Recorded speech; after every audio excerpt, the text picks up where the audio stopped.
warahmatullahi wabarakatuh.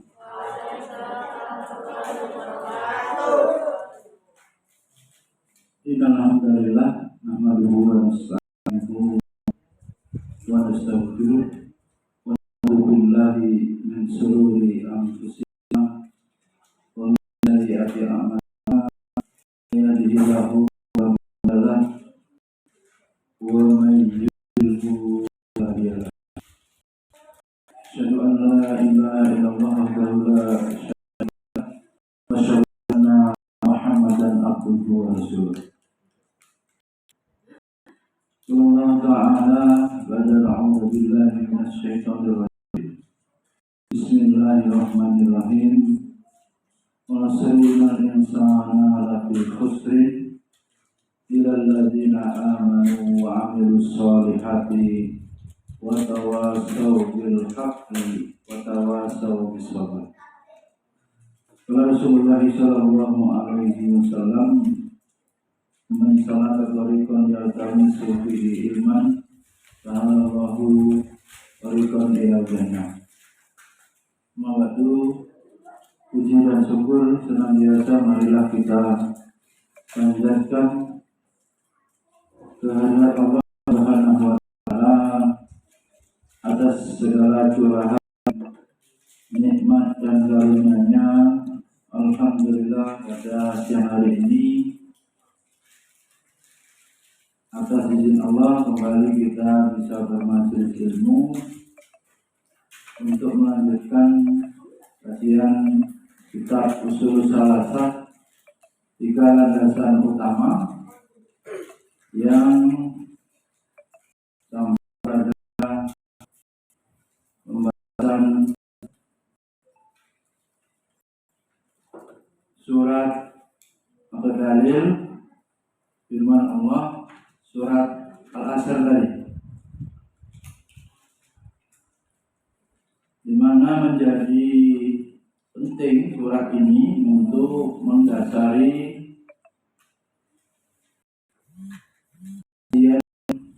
akidah.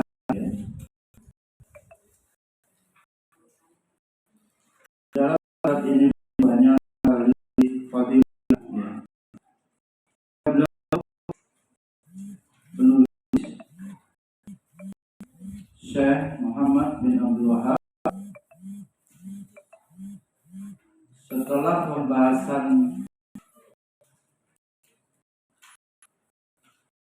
yang lalu tentang Islam, awal kelas ilmu lapang dada, kemudian mendakwahkan ini, beliau kemudian menerangkan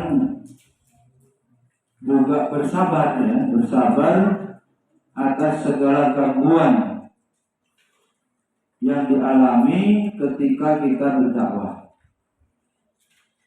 Kemudian beliau mengatakan surat Al-Asr ini. Al-Asr innal insana lafi khusr. Perkataan penulis, ya, demi masa sesungguhnya manusia itu benar-benar berada dalam bangkrut, khusr, kerugian. Abi mumpungnya ada pertanyaan. Ini hadiahnya susu dan madu. Mengapa setelah sholat Rasulullah Shallallahu Alaihi Wasallam mensunnahkan berzikir, yang mana zikir yang pertama diucapkan apa? Astagfirullah. Silakan. Astagfirullah paham maksudnya? Memohon ampunan kepada Allah atas dosa, pastinya kesalahan, dosa. Pertanyaannya atau pada sholat, kok meminta ampun? Emangnya sholat itu berdosa? Sholat amalan coba dipikirkan jawabannya. Yang sudah yang sudah tahu. Satu lagi, mengapa setelah qadaul hajat, buang air besar atau buang air kecil, keluar dari kamar mandi, toilet, mengucapkan apa? Ghufranaka, artinya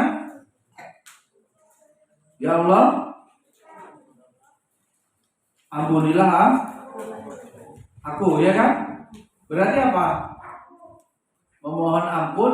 Pertanyaannya, apakah kencing BAB itu dosa? Nah, itu dipikirkan.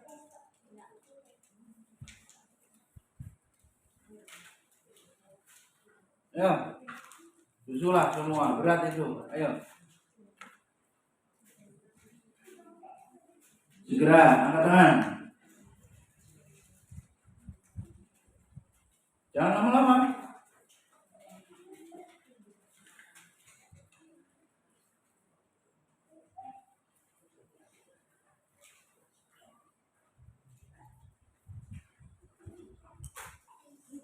PR sampai bisa menjawab.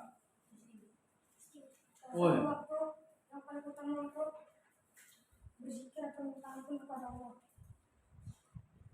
Di WC yang mana? Setelah sholat, waktu utama memohon ampun.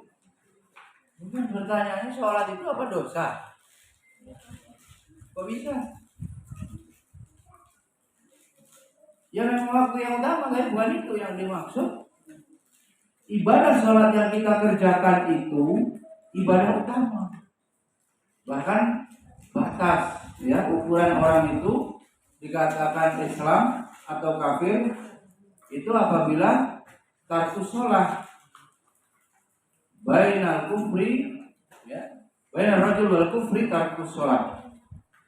Batas antara orang beriman dan kekufuran itu apabila meninggalkan sholat. Sholat habis sholat ampun. Ada korelasinya dengan surat Al-Asr.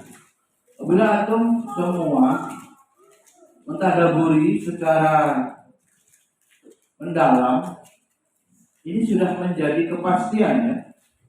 Demi waktu Allah bersumpah, apa isinya? Sesungguhnya manusia itu benar-benar berada dalam kerugian kebangkrut. Ada hubungannya itu. Dalam penetapan perkara ini, ya, beliau penulis rahimahullah berdalil dengan satu surat yang agung yang kaitannya dakwah yang sebelumnya ini. Ini kan lanjutannya. Apa itu? Ilmu, kemudian mendakwah, mengamalkan, dan mendakwahkan. Ya. Yang sebelumnya catatannya apa itu? Andri, diingat-ingat usul salah. Al-ilmu, ya. Kemudian apa? Mengamalkan, mendakwahkan. Yang keempat, bersabar dalam berdakwah. Beliau, ya, penulis kitab ini kemudian mengetengahkan dari Al-Asri tadi, Al-Asr tadi. Kemudian kami kembangkan dalam hubungannya, korelasinya dengan keadaan amalan setelah sholat dan amalan kalau aktivitas buang hajat. Mengapa memohon ampun? Pikirkan jawabannya. Yang dalam kajian ini khususnya bahwa keempat keadaan tadi, ilmu, mengamalkan, mendapatkan, bersabar di jalan dakwah itu menjadi dalil, ya. Dalilnya ini surat Al-Asr ini. Wal asri innal insana lafi khusr. 3 dari Tiga ayat tadi ya surat Al-Asr ini menjadi dalil. Perkara yang pertama dan kedua adalah firman Allah, illal ladzina amanu wa amilus sholihati. Perkara pertama apa? Ilmu. Yang kedua amal. Poin pertama dan kedua dalilnya illal ladzina amanu wa amilus sholihati. Maka demikian karena keimanan, perhatikan, karena keimanan tidak akan benar. Keimanan tidak akan benar dan amalan tidak dianggap sholih kecuali jika berdasarkan dengan ilmu. Ilmu itu menjadi dasar fondasi dalam beramal. Lalu telah kita kaji, Islam kemudian apa? Menempatkan kedudukan orang berilmu tinggi melebihi kedudukan orang yang abid. Menabid pulang. Orang yang ahli ibadah. Bandingannya apa? Bintang dan bulan purnama. Ini ada hubungannya. Termasuk Habib Rusdi, ahli ilmu ini yang mau berpikir sesaat lebih baik khairun min ibadi apa? Daripada beribadah. Mengapa demikian? Karena Islam agama pintar gitu ya, bukan agama jumud, agama yang taklid ini. Smart, cerdas, kritis ya. Contohnya mungkin logika mana yang dipakai, patung yang tidak bisa menyelamatkan dirinya yang sudah mati kok disembah dimintai tolong. Temukah pikiran kita, nalar kita, bagaimana Nabi Ibrahim menghancurkan patung-patung berhala sehingga kemudian berhala yang kecil-kecil hancur, berhala yang besar dikalungi kapak, yang kemudian supaya dituduh yang mengapa itu apa? Yang menghancurkan itu berhala yang paling besar. Dan logika itu kemudian terbantahkan, mana mungkin, karena patung sekalipun dia paling besar, dia tidak bisa bergerak atau benda mati.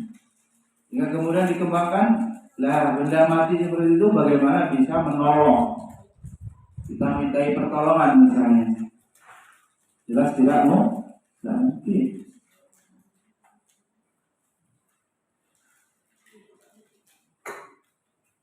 Kalau dalam keadaan tidak mampu, ya, ini beda antara memperbanyak amalan ibadah sunnah loh, ini bukan yang wajib, dengan menuntut ilmu, itu lebih utama mana? Menuntut itu. Maka nanti ada kepada ilmu yang ditulisan Ustaz tadi apa top, mana top itu?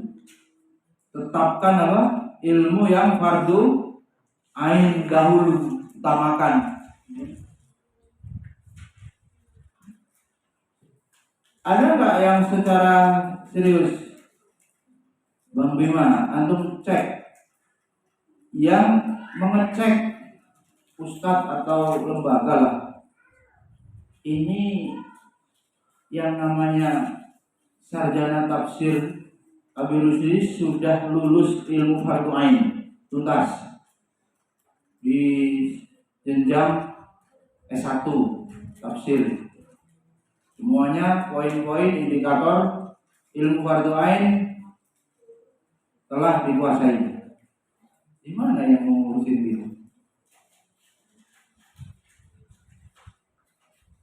Apa yang fardu ain? Sudah sering disampaikan. Apa ilmu yang fardu ain? ilmu akidah, ilmu tentang pelaksanaan ibadah yang hukumnya wajib. Yang ketiga, ilmu yang menyelamatkan amal, yaitu tazkiyatun nafas, ilmu ikhlas, ya, ilmu bagaimana menata hati supaya tidak ujub ria, kiber. Sekolahan ini juga bukan untuk lomba-lombaan. Bagaimana kalau antar nabi lomba, bayangin itu. Nabi Muhammad lomba dengan Nabi Musa, Kori gitu.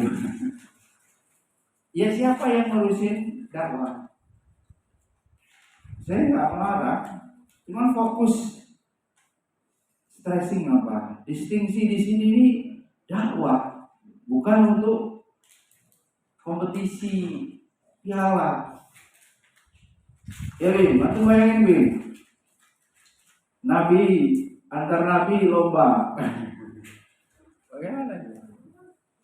Sahabat-sahabat lomba gitu. Ya boleh, tapi itu bukan tujuan. Hakikatnya ilmu untuk diamalkan dan didakwahkan. Jadi ya, jadi pejuang apa? Dakwah ilallah. Ya.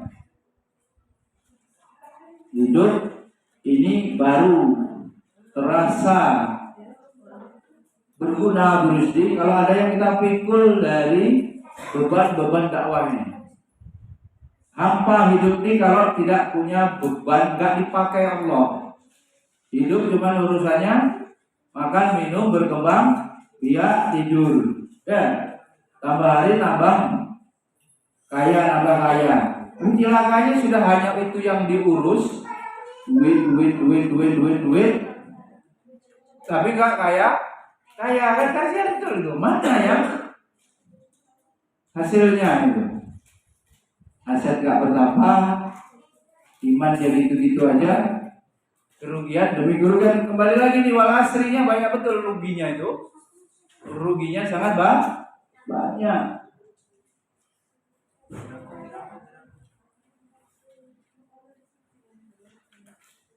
Ada yang sudah bisa jawab? Kenapa istighfar dilakukan setelah sholat? Kenapa istighfar dilakukan setelah qadaul hajat?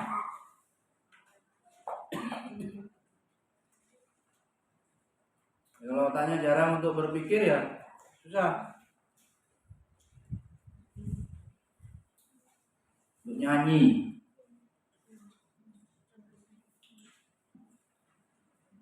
Alhamdulillah.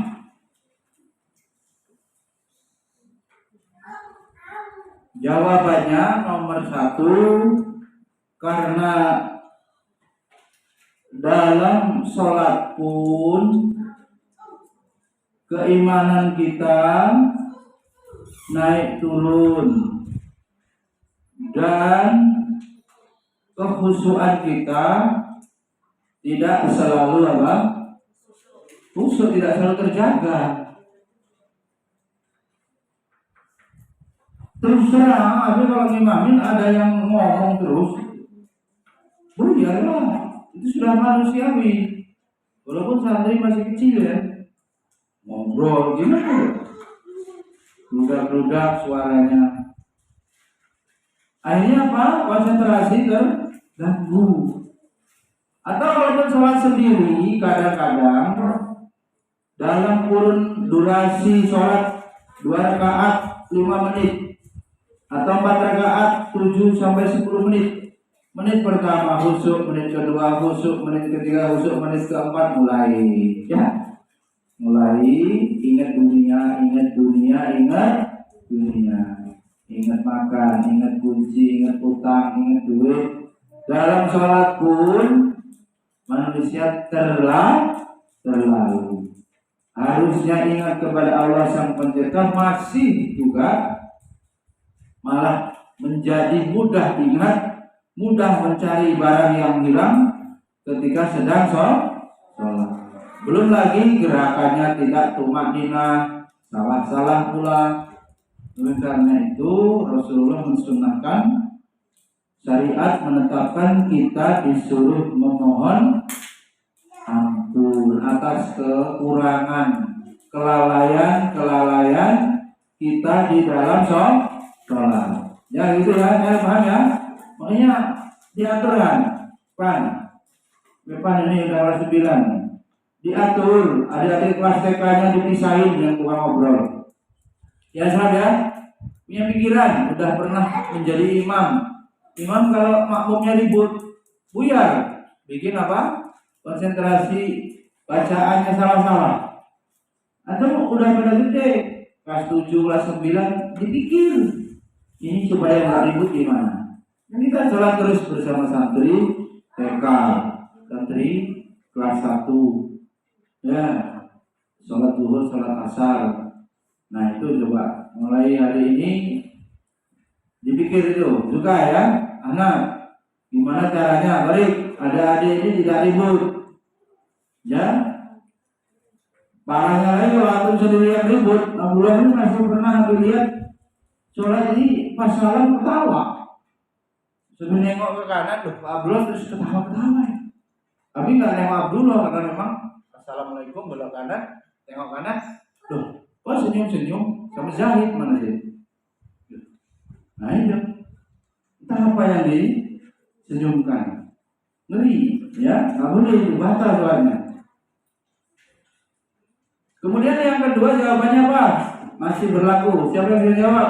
Kenapa setelah keluar dari kamar mandi memohon ampun? Ayo.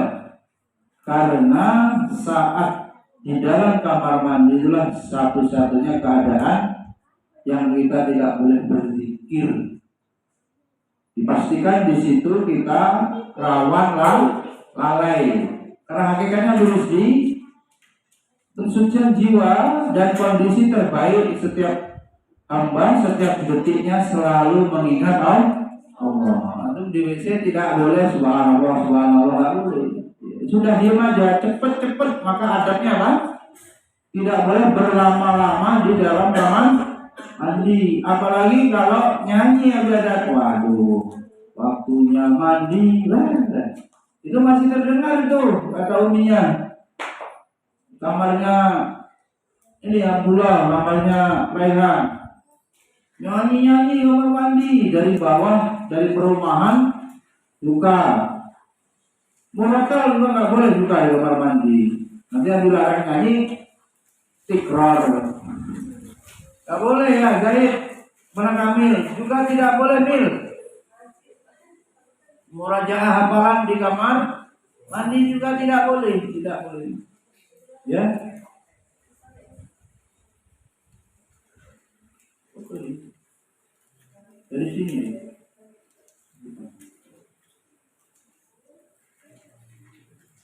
Jelas.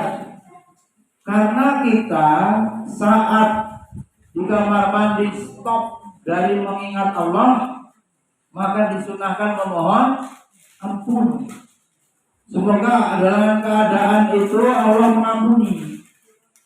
Sehingga kita memohon ampun karena kita sedang buang hajat, lalai sebentar dari berzikir kepada Allah. Aman. Apa alasannya? Kenapa setelah BAB, BAK harus mengucapkan doa ghufranaka? Apa sebabnya?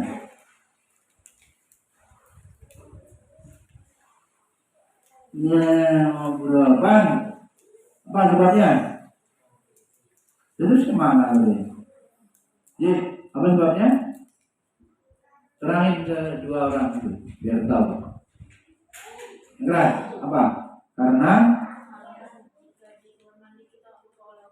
tidak boleh berzikir karena sedang buang hajat. Maka setelah keluar dari kamar mandi kita memohon ampun.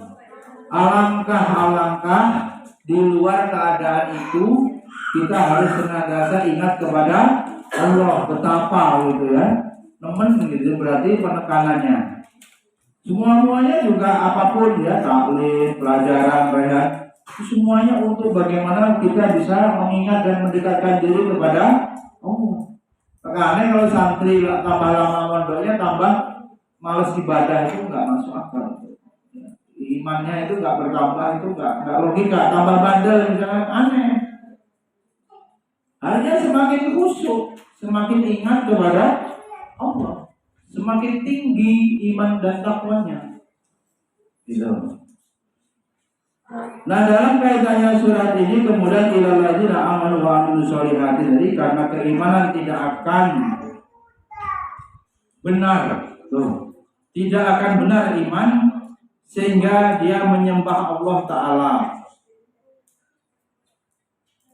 ya dengan amalan itu. Nggak cukup orang hanya percaya, punya ilmu, tahu wajib menyembah Allah, maka dia harus mewujudkan beramal soleh ya. Nggak cukup cuman percaya saja. Kemudian dikatakan adapun perkara ketiga itu tawasau bil haq. Kan pertama ilmu, yang kedua mengamalkan ilal ladzina amanu tadi wa amilus sholihati 1 2. Yang ketiga wa tawasau bil haq, ini mendakwahkan ya. Mendakwahkan.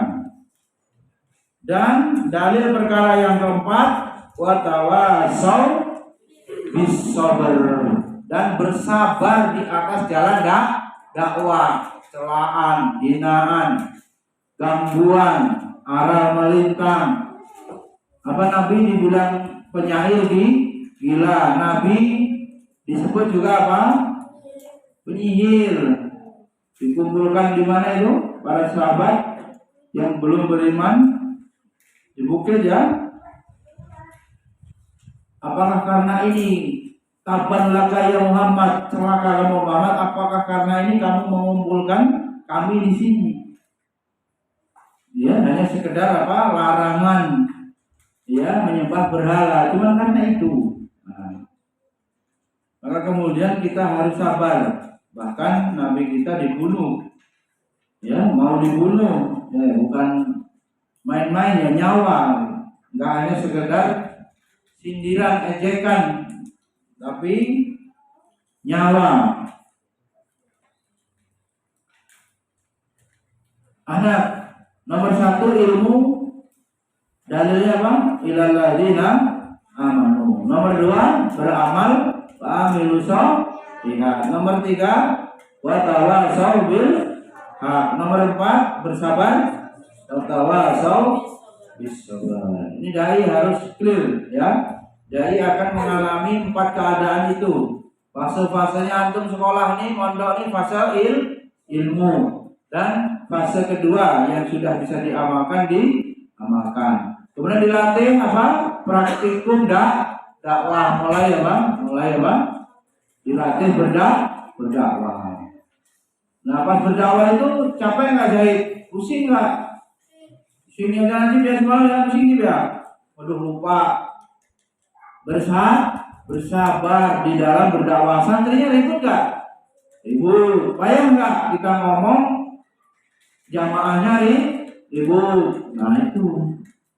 Begitulah kemudian ujian-ujian di dalam berdakwah. Yang mengajar santrinya nurut gak? Ya karena gak nurut itu disekolahkan di sini. Jadi memang jangan mengharapkan nurut supaya tidak kecewa. Biasa aja. Kalau nurut rezeki, alhamdulillah hari ini sedang nyaman gitu, tidak banyak rintangan gitu. Kalau memang tidak nurut, ya udah memang begitu. Karakternya akan cenderung menolak atau mengganggu minimalnya kebenaran dan dakwah yang kita sampaikan. Jelas ya. Jadi kalau niat berdakwah itu semuanya pasti akan kita alami, diuji ya, pasti. Dan mengulang kemudian firman Allah Ta'ala wal asri, ini adalah sumpah Yang dimaksud dengan al-asar ialah zaman yang terjadi di dalamnya peristiwa yang baik dan yang buruk. Allah Ta'ala bersumpah dengan zaman, ya, masa. Di dalam zaman itu ada baik, ada buruk, karena segala perbuatan dan tingkah laku manusia terjadi di dalam ruang lingkup masa. Beramal soleh ya pakai waktu di masa itu, berbuat maksiat ya waktu di masa itu. Ya, waktu yang ada ini kita statuskan apa? Menuntut ilmu, amal soleh. Ya, membaca, ya, kemudian berdakwah atau bekerja, statusnya jelas. Tetap melakukan perkara mubah, naudzubillah kalau hitungannya perkara yang dilakukan dosa. Ada status hukumnya. Dari hukum 5 itu.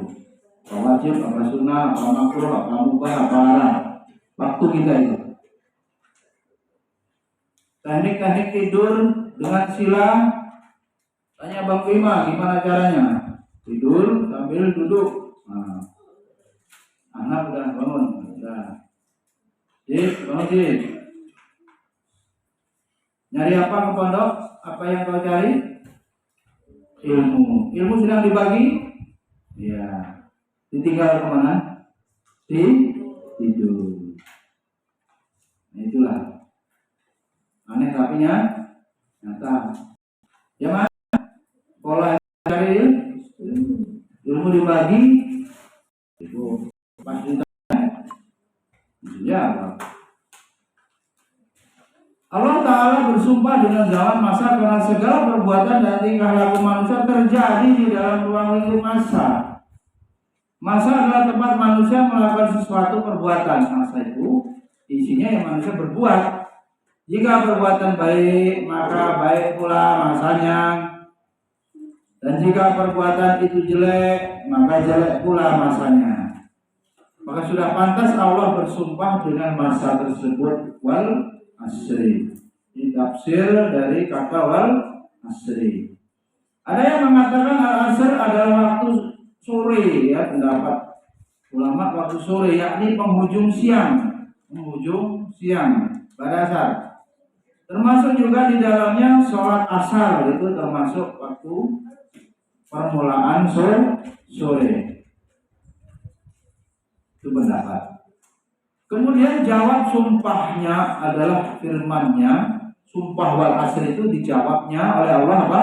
Innal insana lafi khusr.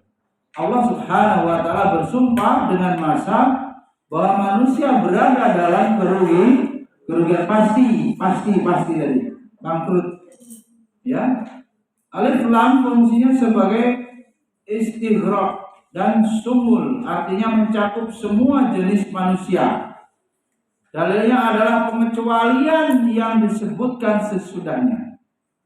Yakni semua manusia tanpa kecuali berada dalam kerugian. Gak ada yang gak rugi, ya. Semua manusia rugi. Seperti dalam firman Allah, bina dan manusia dijadikan bersifat lemah. Al-husr, kekurangan dan kebinasaan, karena kehidupan seorang insan adalah modal utamanya. Jika ia mati tanpa beriman dan beramal soleh, maka apa? Ia telah merugi. Mati orang itu nggak ada amalan ibadahnya, apalagi tidak beriman, jelas ya, nggak ada guna-gunanya dia. Mati itu tidak membawa apa-apa, yang ada malah dosa terus. Itulah maknanya kerugian yang besar. Kemudian Allah Ta'ala menyebutkan kerugian tersebut secara mutlak. Mutlak itu nggak bisa dihindari. Tidak menerangkan jenis dan bentuk dari kerugian itu. Boleh jadi jenis kerugian tersebut adalah kerugian di dunia ini, dan juga kerugian di akhirat. Double, rugi dunia, rugi akhirat. Serta luput dari kenikmatan, nggak dapat nikmat surga, malah dapat azab, masuk dalam neraka. Ya, ini bentuk kerugian-kerugian. Kemudian dari ayat di atas dapat diambil faedah bahwa kerugian tersebut bisa berupa kekufuran yang paling tinggi. Apa kerugian paling tinggi? Kekufuran. Nggak ada yang serugi-ruginya. Apa paling rugi? Gempa bumi, harta benda rumahnya apa? Ambruk. Belum. Tadi jam 11 tidur nggak? Kenapa nggak tidur? Udah ada waktunya. Urusan. Rugi serugi-ruginya gempa. Rugi serugi-ruginya banjir. Semua apa?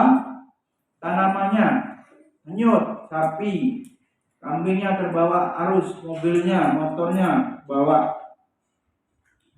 Rugi apa lagi? Bakaran sampai apa? Habis. Rugi-rugi yang ada di dunia ini semuanya, ya, tidak ada yang menandingi kerugian terbesar, yaitu kekufuran. Siapa yang bisa jualan hidayah? Hah? Bapaknya ustaz, ulama, mau menurunkan iman kepada anaknya, bisa? Otomatis turunin. Bisa. Ilmu, iman, iman tak dapat diwarisi, nggak bisa. Dari seorang ayah yang bertakwa, nggak bisa. Bahkan tidak bisa dijual beli. Gimana? Siapa yang bisa? Ada orang tua yang kaya raya lantaran sibuk bekerja, berhasillah dia, sukses.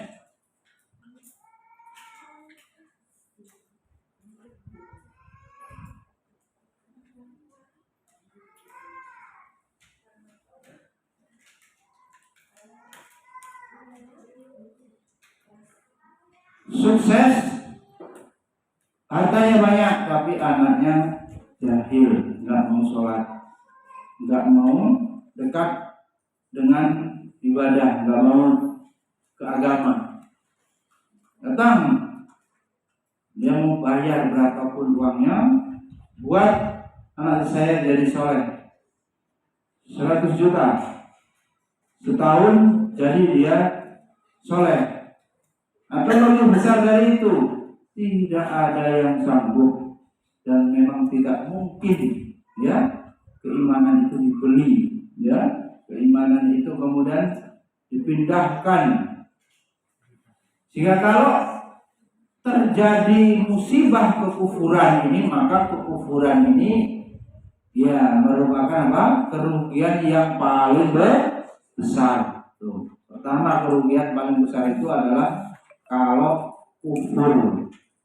Kufur maknanya memang keluar dari Islam, gak mau menerima dakwah ini, gak mau menyambut seruan la ilaha illallah, ditolaknya. Suruh beriman tak mau, suruh masuk Islam tak mau, suruh beribadah tak mau. Atau mungkin sudah Islam tapi amalannya syirik, ya, batal juga keislamannya. Kemudian Allah Subhanahu wa taala, ya, menerangkan la in asyrakta la yahbatanna amaluka wa la takunanna minal khasirin. Artinya jika kamu, ini Nabi Muhammad nih, yang diomongin Allah ini siapa? Berisi. La in asyrakta, hai Muhammad, jika kamu syirik, Allah ya, sedikit apa ini? Kayak mengancam, kalau kamu syirik Muhammad, apa jadinya? Layah baton lah amaluka, akan terhapus amal-amalmu. Jadi bagaimana kalau terhapus? Ya hilang seluruh amal ibadahnya sejak balik. Kemudian misalnya 50 tahun umurnya syirik, umur 50 tahun melakukan kemusyrikan. Contohnya apa? Berisi kemusyrikan yang membuat batal keislaman, yang marak beri di masyarakat. Contoh-contoh, ya, contoh syirik apa? Perbuatan syirik. Siapin. Ya apa? Seperti apa? Abdullah? Hah? Nyembah patung, apa lagi? Pohon. Ada yang begitu? Di mana? Di daerah mana? Bakaruhun. Memang dulu penyembah apa ini?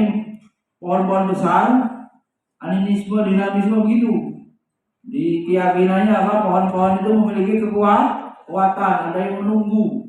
Contohnya lagi, apa lagi? Abdullah? Kuburan. Diapain kuburannya? Dia sujud di situ, minta pertolongan. Apa lagi? Menyembah api, musyrikan lagi. Selain itu apa? Hah?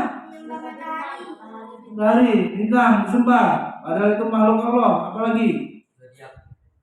Oh iya, ramalan bintang ya. Nggak boleh meramal ya. Bisa kepada kemusyrikan, nasib baik buruk ditentukan dengan hari lahir bulan ya. Ramalan. Mana ta'arafan au kahinan fasa'alahu ya. Siapa yang mendatangi araf, tukang ramal atau dan dukun, fasa'alahu, kemudian bertanya, gimana hadisnya?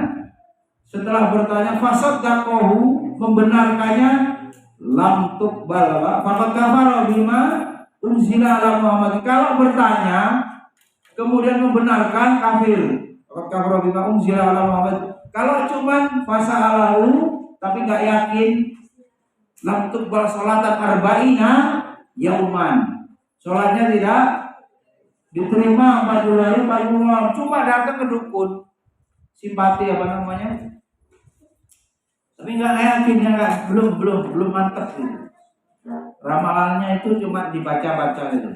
Sudah tidak diterima, sholatnya 40 hari 40 malam. Tapi kalau dia berobat berarti yakin ke dukun ya. Yakinlah, kalau nggak yakin ngapain? Wong dia bayar kan, di situ ada maharnya. Berarti itu sudah masuk apa? Fakot kafar. Kalau dia sudah berilmu, sudah dakwai begini masih ngeyel, masih dukun juga, bisa kufur. Fakot kafar bima unzila ala Muhammadin, maknanya keluar dari Islam. Nah kalau sudah begitu bagaimana? Seluruh amalan ibadahnya nih, sholatnya, hajinya, umrohnya, sedekahnya terhapus. Sejak dia balik, umur berapa tahun? 12 tahun mungkin, 15 tahun mungkin. Syiriknya umur berapa ya? Umur 50. Bayangkan dari 15 tahun sampai 50 tahun beramal, 50 tahun dia syirik, terhapus. Kata Allah, surat apa? Zumar ayat 65. Coba mulai dihafal nanti ayat-ayat hukum yang penting ya. Surat apa? Az-Zumar ayat 65. Kami ulangi, la in asyrakta la yahbatana amaluka wa la takunanna minal khasirin. Jika kamu Muhammad, bayangin Nabi itu diomongin sama Allah tegas begitu. Muhammad, kalau kamu syirik terhapus. Apalagi kita, Nabi Muhammad diwanti-wanti begitu apa? Jangan sampai melakukan syirik. Syirik di sekitar kita masih banyak, masih. Bahkan iklan dukun di koran banyak, pelang-pelangnya juga banyak. Gak Adi, kakinya udah sembuh belum? Yang seleo. Berobat kemana? Abi Adi itu seleo, kakinya kempes belum? Perbanyak istighfar, cepat kempes. Uratnya udah disusun. Kalau dukun-dukun yang ada, kebanyakan apa di tukang urut kadang-kadang plus dukun. Kemarin saya sudah kasih contoh bagaimana supaya bisa mengurut. Masih ingat? Ada di videonya. Nanti saya bisa lihat. Ya. Semua ya adik. Terusin ngeyel sama omongan-omongan saya. Biasanya adik cash, hukumannya cash. Bandel cash. Habis itu dengerin, setiap murid yang nggak bayar, diomongin susah, suka-suka itu bisa dihukum cash. Tapi kalau guru antum mau bayar, biasanya nggak terlalu maju juga. Kampus terlalu ya, nggak terlalu keramat. Alhamdulillah ya, clear ya, antum semuanya urusan kerugian paling besar syirik. Antum mau tahu kenapa masih ada gempa? Jawabannya apa? Belum lama masih banyak kemusyrikan. Kemusyrikan di negara kita ini kadang-kadang dianggap seni. Nanti ini kalau bilang sampai detail-detail nanti bisa ditangkap. Seni, tapi banyak mempersembahkan apa? Sesaji, budaya. Ya, debus misalnya. Terus seni kan? Seni bela diri, seni apa? Ya kesenian. Tapi masukkan jin supaya kebal, makan beling, apalagi jalan di api. Mana ada ajaran Islam kemudian membenarkan praktek seperti itu? Kalau tegak la ilaha illallah seluruh dukun ditutup, enggak paling kurang jangan vulgar promosi gitu. Ketik rek spasi zaman dulu ya. Jodoh spasi rezeki. Itu ramalan itu. Tadi hukumannya udah jelas. Para santri, kalau masih orang banyak berlakukan kemusyrikan, apa yang terjadi? Allah murka. Kalau Allah murka akan terjadi musibah, bencana akan datang, di antaranya gempa bumi, tsunami, apalagi likuifaksi, tanahnya bergerak, orangnya tenggelam, itu homo, kembali LGBT kita bahas. Riba, zina mbahnya tukang zina, anaknya, cucunya itu bisa nggak berhenti, ya. Jadi itu sudah apa? Hukumannya turun temurun itu, nurun, ya, mengerikan, ya. Karena itu santri ya, ini mau tahun baru juga nih, antum diselamatkan berada di pondok. Antum tahu-tahu sudah ganti tahun nanti, capek baca Quran, lelah ibadah, tahunnya udah ganti. Gak terpengaruh dengan apa? Hiruk pikuk manusia yang mencari apa? Senangan, mencari apa? Hiburan yang salah. Orang berkelana ke pucuk-pucuk dunia, ke pucuk-pucuk gunung, nyari senang. Mereka lupa kalau bahagia ada di dada dengan beriman, dengan taat kepada Allah. Ya. Itu berusaha ringkasan ceramahnya itu belum saya ceramahin, yang ceramah Ustaz Kiai Jawa. Gimana? Santri, ambil ulang di sini. Antum pengen sukses dalam menuntut ilmu, apa rumusnya? Hormati, taat kepada guru. Jadi antum pinter. Keridhaan guru. Apa Sultan? Kalau biar pinter? Taat patuh kepada guru, beradab, menghormati guru. Ya apa? Yang pertama, biar pintar. Nah, kamu urusin apa? Rizky, apa yang pertama Ki? Catat sampai mati kamu, ingat ya. Kalau kamu bergerak di bidang ilmu, nasihatin kembali santri-santri. Apa? Taati guru. Sekali bantah, barokah ilmu dicabut, ilmunya tidak menjadi ilmu yang lagi. Ya, Raihan ini paham nih. Sukses, bisnis, urusan dunia, ekonomi lancar. Apa syarat kuncinya?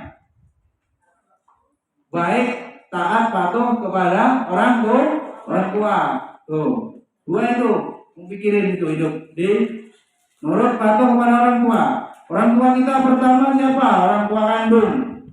Orang tua kedua, orang tua kehidupan, ya. Bisa jadi itu guru pelajaran, tapi juga bisa jadi orang tua. Mana Serap? Bagaimana? Masih ingat Serap? Orang tua apa maksudnya itu Serap? Kan tidak mungkin. Orang tua bapaknya Serap kok sama Abi kok anggap Abi orang tua, kan nggak masuk akal kalau pakai ukuran umur. Bukan itu maksudnya. Mungkin ada nasihatnya yang menyentuh atau cocok untuk menjadi solusi gitu. Sehingga dianggap sebagai orang tua. Dari guru kehidupan. Memang hidup ini adalah sekolah kehidupan. kehidupan. Jangan nggak punya guru, banyak masalahnya daripada solusinya. Jadi kemudian hidupnya terombang-ambing. Dalam konteks ini juga bagaimana adab ulama kepada ulama, adab kepada orang alim. Sesama ulama pun kalau berjumpa minta nasihat. Silaturahmi itu minta nasihat. Antum di pondok ini nggak minta, dibagi-bagi. Setiap apel pagi tausiah. Ada lagi nanti salah lagi, omel-omel. Walaupun namanya keras guru, ya, ini suaranya kencang, itu obat, ya. Ada yang sakit, Nail, kemarin sakit ya? Nanti kasih obat enggak, Nail? Pulang dulu. Sakit perut tuh, minum obat. Ada obat yang manis, pahit atau manis? Pahit, diminum. Minum untuk kesembuhan. Dinasihatin guru, sakit nggak? Kalau nafsunya mau diliarkan, mau dituruti, mau ribut, mau ini, ya, depan, mau ribut, akhirnya apa? Diomongin keras, nyakitin hati, supaya kamu tidak terjerumus. Habis waktumu di sini mainan, nanti nggak dapat ilmu, apalah nih hilang. Suaranya ini kalau di bawah begini, walaupun banyak begini, mana yang belum pernah di bawah nih, Bayu. Itu kalau begini ini nggak ada suara. Sebanyak ini pun nggak ada suara. Jadi kalau orang mau rehat sebentar, udah tuh. Padahal nggak semua di sini. Di sini, di sana, sebagian bisa ada aja kayak lagi bangun gitu, takok. Ngapain santri itu merusak yang ada itu, menghalangi ilmu. Ya taruh itu aturan, kalau pulangnya jam 4 ya jam 4, jangan pulang zuhur. Bingung orang nyari, ngojek sendiri, nggak boleh loh. Tuh, setiap guru tersakiti loh, ilmu itu susah masuk. Ya, Din, tarik, mulai matanya. Kalau pas alim tidur, suruh tidur malah ngobrol. Hidup balik-balik. Mana Lutfi tadi? Mulai gue. Yang kalah sama tidur, musuh abadi diri kemalasan. Din, rumus sukses belajar apa Din? Taat pada guru. Termasuk apa? Orang tua, santri harus menghormati atau baik juga kepada gurunya anaknya, ya kan? Tapi nanti kamu jadi bapak, anakmu mondok, kamu harus baik sama gurunya anakmu begitu. Sudah rumus itu. Kalau pengen menyelesaikan mami gimana? Nah, sampai Lutfi ini bagus nih, mimpi ketemu nenek apa kakek. Tapi ternyata secara syariat gampang berbakti kepada kakek yang sudah meninggal. Doa. Kamu jadi orang baik, kamu berdakwah, mengirimkan pahala. Setiap amalanmu beramal soleh, kemudian dapat pahala. Mak bapakmu dapat, mbahmu dapat. Gitu, bukannya senggalau, nggak mau sekolah, sedih sebentar aja. Ya ziarah kubur jadi, tapi yang utama itu. Jadi nanti mbahmu santai dapat kiriman istighfarmu, dapat kiriman apa? Pahalamu. Tapi kamunya berdakwah. Kalau di sini pedong, tidur pahit, bisa. Ya. Ngerinya juga kalau kamu berbuat maksiat, ngirimin dong. Ya, Win. Itu ya.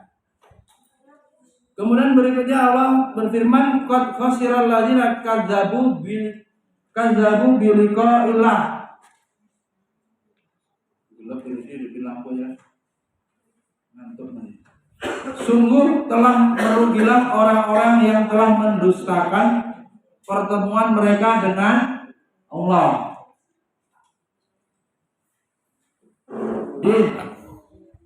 Kita ini aslinya punya siapa ini?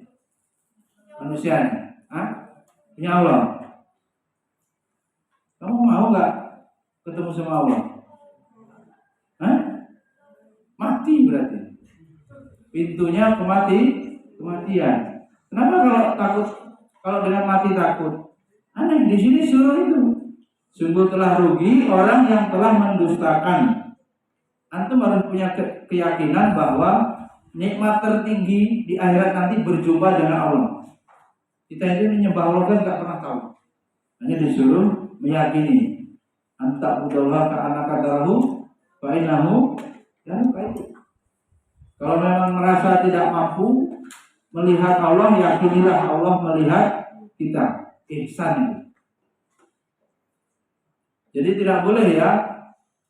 Dan termasuk di sini rugi itu yang tidak percaya akan adanya perjumpaan dengan Allah. Ini rugi. Tafsir wal asrinya bil maksurnya bersih. Ini terdapat dalam surat Al-An'am. Surat Al-An'am itu yang rugi di situ orang yang mendustakan pertemuan dengan Allah.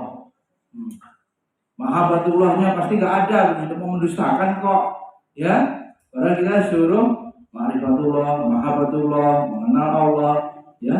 Bagaimana ingin mencintai Allah kan gitu. Berikutnya, kerugian dalam surat Al-Asr ini maknanya ditafsiri di surat Al-Mu'minun ayat 103 di pelajaran tafsir. Ya. Wa man khaffat zinu faulaika alladzina khasiru rugi anfusahum fi jahannama khalidun. Ini gambar apa? Tafsir rugi tadi surat apa? Al-An'am 31, sekarang surat Al-Mu'minun. Rugi itu maknanya, dan barang siapa yang ringan timbangannya, enteng itu nggak ada amalnya, maka mereka itulah orang-orang yang merugikan diri sendiri. Paling tinggi itu timbangan di akhirat nanti apa? La ilaha illallah. Itu berat betul, ucapannya ringan, tapi konsekuensinya sangat berat. Kaulan sakila itu perkataan yang berat. La ilaha illallah itu nggak main-main itu. La ma'budu bihaqqin illallah. Semua sembahan selain Allah harus dibuang dan harus ditetapkan hanya Allah saja yang diibadahi. Berat. Ini kalau kita diuji, dibunuh atau pindah agama. Kalau nggak mau pindah agama, dibunuh. Orang-orang terdahulu bagaimana siksanya? Ada umat-umat terdahulu, ada yang disisir dengan sisir besi supaya pindah. Kalau tetap beriman, diboikot, biasa, diusir, diasingkan, dijauhi oleh keluarganya.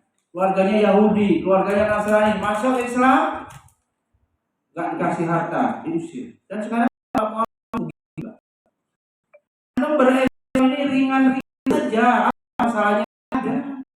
Baik-baik ujian ada, enak-enak saja, nggak ada ujian yang berat untuk sekedar memeluk Islam. La ilaha illallah, nggak ada ujiannya kan. Sopi misalnya, kamu buka jilbab Sopi, kerja di luar negeri gajinya 50 juta sebulan. Ketika Sopi mau buka jilbab, kemudian memilih pekerjaan itu, hilang agamanya. Di Natar itu pernah itu orang berobat menceritakan dipaksa di home industry ya, pabrik kecil ya Pak. Itu nggak boleh memakai jilbab. Atau mungkin yang laki-laki kalau bekerja gimana terus itu? Nggak boleh sholat gitu. Nggak bisa Jumatan misalnya. Ujian-ujian keimanan. Nah, kita nggak ada itu. Ya, nggak ada. Kita beriman gampang, aman pula. Nggak ada tekanan dari musuh Islam. Nggak ada perang, damai. Ya, tidurnya nggak takut bom dari musuh.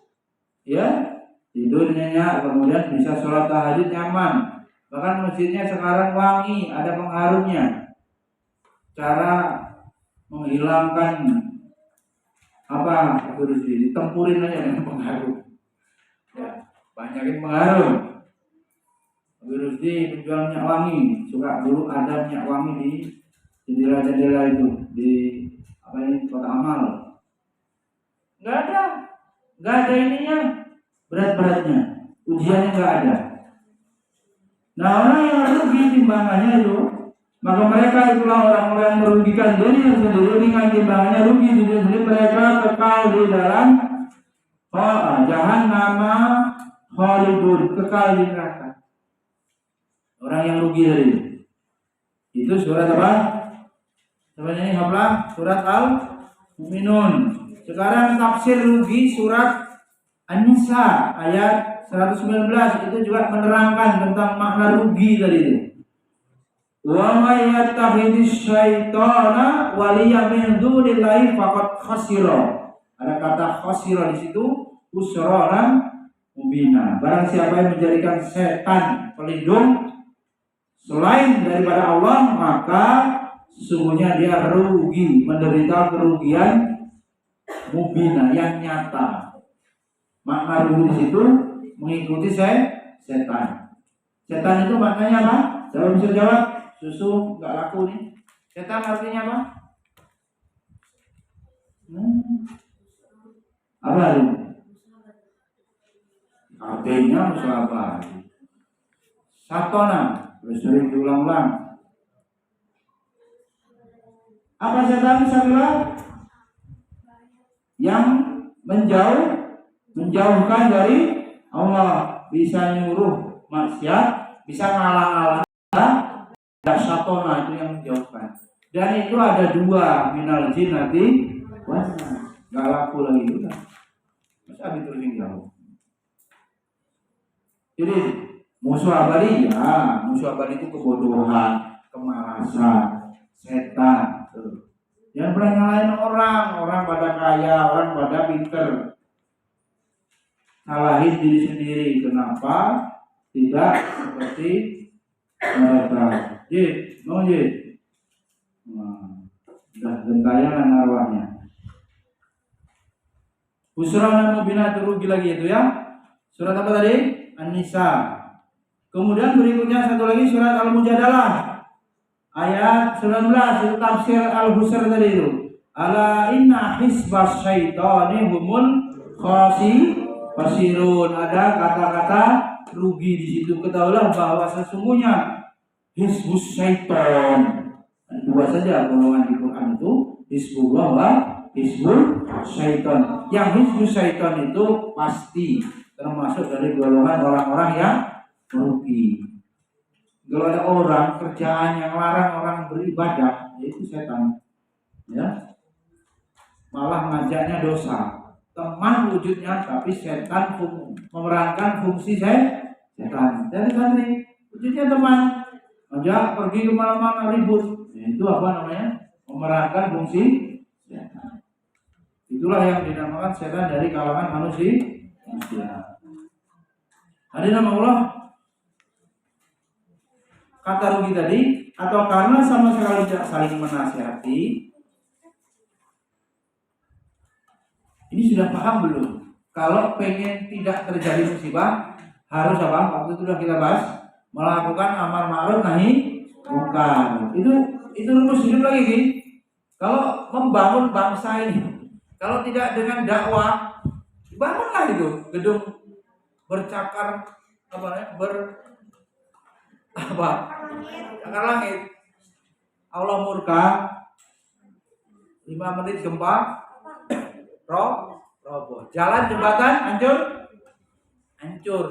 Jadi paling utama membangun adab, membangun apa? Manusianya ini.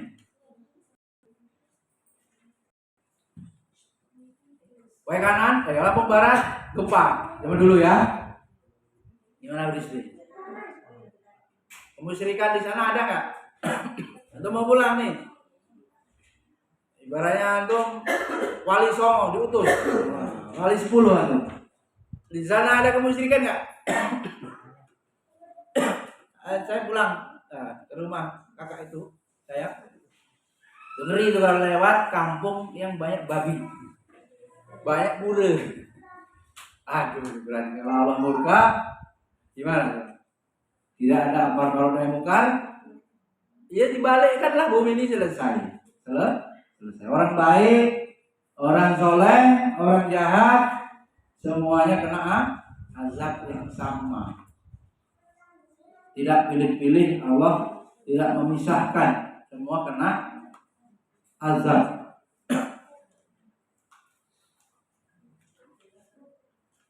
Rumus lagi. Apa Ki? Udah banyak rumus lagi. Pinter, taat guru. Biar anaknya mau berjuang, orang tuanya baik sama guru. Guru anaknya. Pengen sukses ekonomi, baik sama orang tua. Orang tua itu ke atas, banyak jembahnya, buyutnya. Jangan sampai kalau ditanya perasaan Mbah Antum nih, mana Lutfi? Sama Lutfi itu apa? Wah, butuh cucuk Lutfi ini jengkelin. Nah, sudah cepet-cepet kamu ambil ridhonya. Kalau enggak susah hidup. Caranya gitu. Tanya kepada mbahnya itu. Perasaan mbahnya menilai Lutfi itu apa? Cucu gimana? Anak bagaimana kalau anak? Cucu bagaimana? Bandel. Adi itu anak gimana? Anak motor ya, tukang berisiki, aduh repot deh. Orang jantungan ngomong. Udah ada videonya di mana-mana. Adi Project, woi mantap. Jangan sampai ini, ternyata hati orang tua itu tersakiti begini. Selesai hidup ini, muter-muter hidup ini nggak ketemu solusi. Yang ada masalah tambah banyak. Baik, waktunya habis. Ada pertanyaan? Sayang ini hadiahnya. Bertanya sekarang. Baru kita membahas rugi. Ya, kunci-kunci tadi. Dakwah la ilaha illallah ini berat. Kalau sudah urusannya ini orang terusik, orang akan membela, bahkan memusuhi, menentang dakwah tauhid ini. Gimana Bayu? Kalau masih ada kris-kris jimat di rumah, ini kerugian paling rugi. Kalau ditambahkan lagi durhaka, udah aku bahas tuh. Kalau tiap rumah ada yang durhaka, ini juga akan turun azab. Lalu gimana ya? Kalau nggak dikatakan wajar terjadi bencana, ya memang wajar. Karena masih terlalu banyak sebab-sebab yang membuat Allah murka. Di rumah-rumah masih banyak terjadi kemaksiatan. Di rumah-rumah, di keluarga masih ada kemusyrikan. Ya jadi wajar-wajar saja. Maka kalau begitu gimana? Kita dakwah nggak kuat, abiadat. Yang ada kita beramal soleh. Kalau gempa terjadi suka rame ini, ya kita mudah-mudahan dalam keadaan amal soleh husnul nanti. Kalau banjir terjadi, tsunami terjadi dari panjang tuh sudah selesai kita dalam keadaan husnul khotimah karena kita nggak mampu. Karena sebab-sebab kemaksiatan itu terus saja dilakukan oleh manusia. Dan kalau di sini belum terjadi, mungkin karena ada istighfar orang-orang soleh, santri-santri yang soleh yang itu membuat Allah tidak jadi menurunkan azab. Ya, waktunya habis. Mau pelajaran berikutnya. Ada pertanyaan enggak? 2 menit. Masih enggak ada? Cukup. Subhanallahumma wa bihamdika, asyhadu an la ilaha illa anta, astaghfiruka wa atubu ilaik. Assalamualaikum warahmatullahi wabarakatuh.